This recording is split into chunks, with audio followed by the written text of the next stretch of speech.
নমস্কার বন্ধুরা, আমি বন্দনা আপনাদের সবাইকে স্বাগত জানাই আমার চ্যানেল মিঠাই ম্যাজিক সব কিচেনে আরও একটা নতুন রেসিপির সাথে। নিয়ে এসেছি কয়েকটা পমফ্রেট মাছ। সামুদ্রিক এই মাছটা খেতে ভীষণ সুন্দর, বিশেষ করে টাটকা পমফ্রেট মাছের স্বাদ কিন্তু মুখে লেগে থাকে। এই টাটকা মাছটা দিয়ে আজকে রান্না করে দেখাবো রসুন পমফ্রেটের ঝাল। তো আপনারা পুরো ভিডিওতে আমার সাথে থাকুন আর দেখতে থাকুন সামুদ্রিক এই মাছটা কিভাবে আমি রান্না করছি। তো চলুন সবার প্রথমে পমফ্রেট মাছটা কেটে নিই।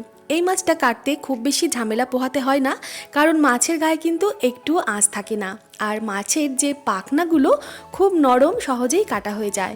মাছের দু সাইডের পাখনা আর মুখের কাছের পাখনাগুলো কেটে বাদ দিয়ে মুখের কাছটাও কেটে বাদ দিয়ে দিতে হবে, কানকোটাও ফেলে দিতে হবে, আর পেটের ভিতরে যে তেল বা নাড়ি ভুড়িগুলো থাকবে সব বাদ দিয়ে দিতে হবে। এইভাবে মাছটা কেটে নিতে হবে। খুব বেশি বড় মাছ হলে এটা দু টুকরো করা যেতে পারে, আর আপনারা যদি চান মাছটার মাঝখান থেকে একটু কাট লাগিয়ে চিড়ে নিতে পারেন। তো দেখুন আমি মাছটা কেটে নিচ্ছি, মুখের কাছটা একটু বাদ দিয়ে দিচ্ছি, দিয়ে পেট থেকে যা আছে এখন যা বেরোলো বাকিটা মাছটা যখন ধোবো তখন পেটের ভেতরে একটু আঙুলটা ঢুকিয়ে সব নাড়ি ভুড়ি তেলগুলো বের করে নেব।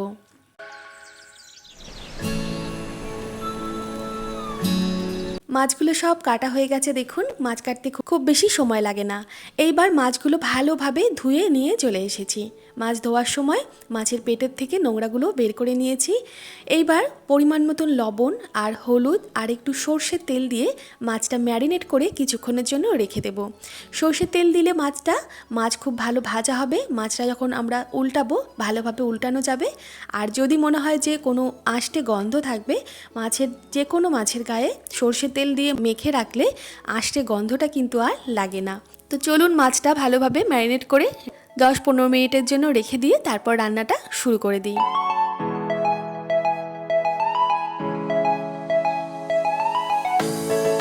প্রত্যেকটা মাছের গায়ে যাতে লবণ, হলুদ আর তেলটা খুব ভালোভাবে লাগে সেটা খেয়াল রেখে মাছটা আমি ম্যারিনেট করলাম। এইবার কড়াই চাপিয়ে দিয়েছি মাছ ভাজার জন্য। কড়াই চাপিয়ে সর্ষের তেল দিয়ে দিলাম। সর্ষের তেলেই মাছটা রান্না হবে, একটু বেশি পরিমাণেই তেল দিলাম। তেলটা খুব ভালোভাবে গরম করে তারপর মাছটা দেব। প্রথমে একটা মাছ দিয়ে এক পিঠ একটু হতে দিয়ে মাছটা তারপর উল্টাবো। তারপর দেখুন মাছটা সাইড করে দিয়ে আমি আরও দুটো মাছ দিয়ে দিলাম। এই মাছগুলো খুব কড়া করে না ভাজাই ভালো, হালকা ভেজে মাছগুলো আমি তুলে নেব। আর আপনারা যদি কড়া ভাজা মাছ পছন্দ করেন ভাজতে পারেন, তবে মাছটা হালকাভাবে ভাজলে কি হবে, মাছটা কিন্তু বেশি শক্ত হয়ে যাবে না।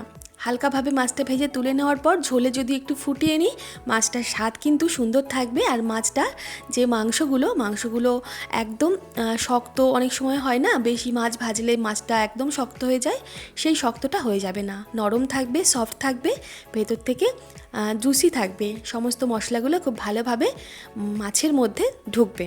তো দেখুন হালকাভাবে মাছটা এপিট ওপিট করে আমি ভেজে সব মাছগুলো তুলে একটা প্লেটে নিয়ে নিচ্ছি।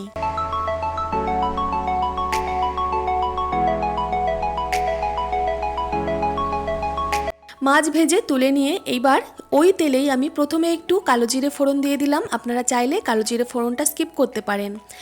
তারপর তেলের উপর সবার প্রথমে দিতে হবে রসুন বাটা। আমি রসুন আর কাঁচা পাকা লঙ্কা একসাথে বেটে নিয়েছি।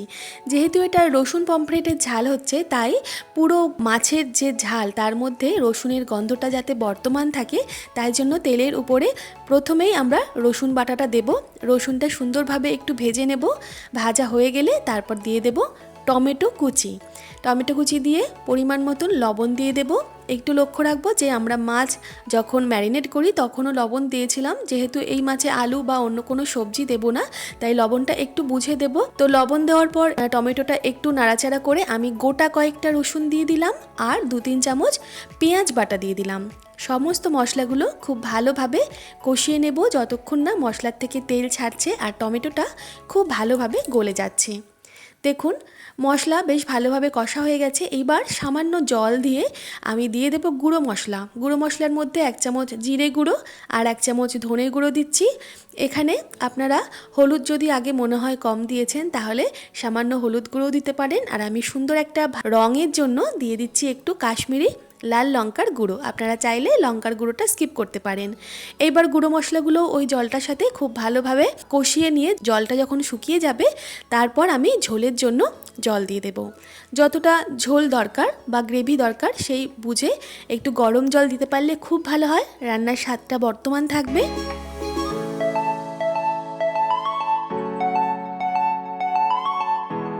পুরো মশলাটা ঝোলের সাথে খুব ভালোভাবে মিশিয়ে নিয়ে ঝোল ফুটে ওঠা পর্যন্ত অপেক্ষা করব। ঝোল যখন বেশ ভালোভাবে ফুটে উঠবে, অন্তত 2-3 মিনিট ঝোলটা নিজে নিজে মশলার সাথে ফুটবে, তারপরে আমি এখানে ভেজে রাখা মাছগুলো দিয়ে দেব।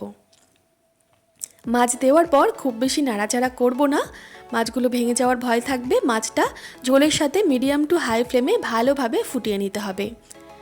ফুটতে ফুটতে যখন ঝোল বেশ কমে যাবে, ঝোলটা গাঢ় হয়ে যাবে, তখন নামানোর কিছুক্ষণ আগে দিয়ে দেব চেরা কাঁচা লঙ্কা আর ধনেপাতা দিয়ে দিচ্ছি। কুচিয়ে রাখা ধনেপাতা, এই যে ধনেপাতার কাঁচা লঙ্কার ফ্লেভারটা পুরো রান্নাটার মধ্যে থাকবে, খুব ভালো লাগবে। আর নামানোর আগে গ্যাস বন্ধ করে দিয়ে দেবো একটু লেবুর রস, পাতিলেবুর রস আমি ইউজ করছি। এই পমফ্রেট মাছের মধ্যে এই রসুন, লঙ্কা আর ধনেপাতা আর পাতিলেবুর রসটা কিন্তু সুন্দরভাবে মিশে থাকবে। দেখুন, অবশ্যই গ্যাস বন্ধ করে পাতিলেবুর রসটা দেব। পাতিলেবুর রস দিয়ে আর ফোটাবো না, তারপর ঢাকা চাপা দিয়ে কিছুক্ষণ রেখে দেব যাতে সমস্ত মশলার সুগন্ধ আর স্বাদটা পুরো রান্নাটার মধ্যে ভালোভাবে মিশে যায়। আমি নামানোর একটু আগে আরও কিছুটা ধনেপাতা কুচি দিয়ে দিলাম। এটা তৈরি হয়ে গেল রসুন দিয়ে পমফ্রেট মাছের ঝাল। খুব ভালো লাগে এইভাবে পমফ্রেট মাছ খেতে, আপনারা অবশ্যই একবার ট্রাই করে দেখবেন। এখনও পর্যন্ত এই স্বাদের পমফ্রেট মাছ ট্রাই না করলে। আর গ্রেভি আপনারা যেমন চাইবেন সেইভাবে রেখে নামিয়ে নেবেন। যেহেতু ভাত দিয়ে খাওয়া হবে তাই আমি একটু গ্রেভি রাখলাম। রেসিপিটা যদি ভালো লাগে অবশ্যই বন্ধুরা একটা লাইক করবেন। চ্যানেলে নতুন বন্ধু হয়ে থাকলে চ্যানেলটা সাবস্ক্রাইব করে পাশে থাকবেন। রান্নাগুলো শেয়ার করুন আপনাদের প্রিয়জনদের সাথে যারা নতুন নতুন রান্না শিখছে। আশা করি রেসিপিগুলো তাদের কাজে লাগবে। সবাই ভালো থাকবেন, সুস্থ থাকবেন। ফিরে আসবো নতুন কোনো রেসিপির সাথে থাকবেন আপনারা মিঠাই ম্যাজিক সব কিচেনের। আজকের মতো নমস্কার।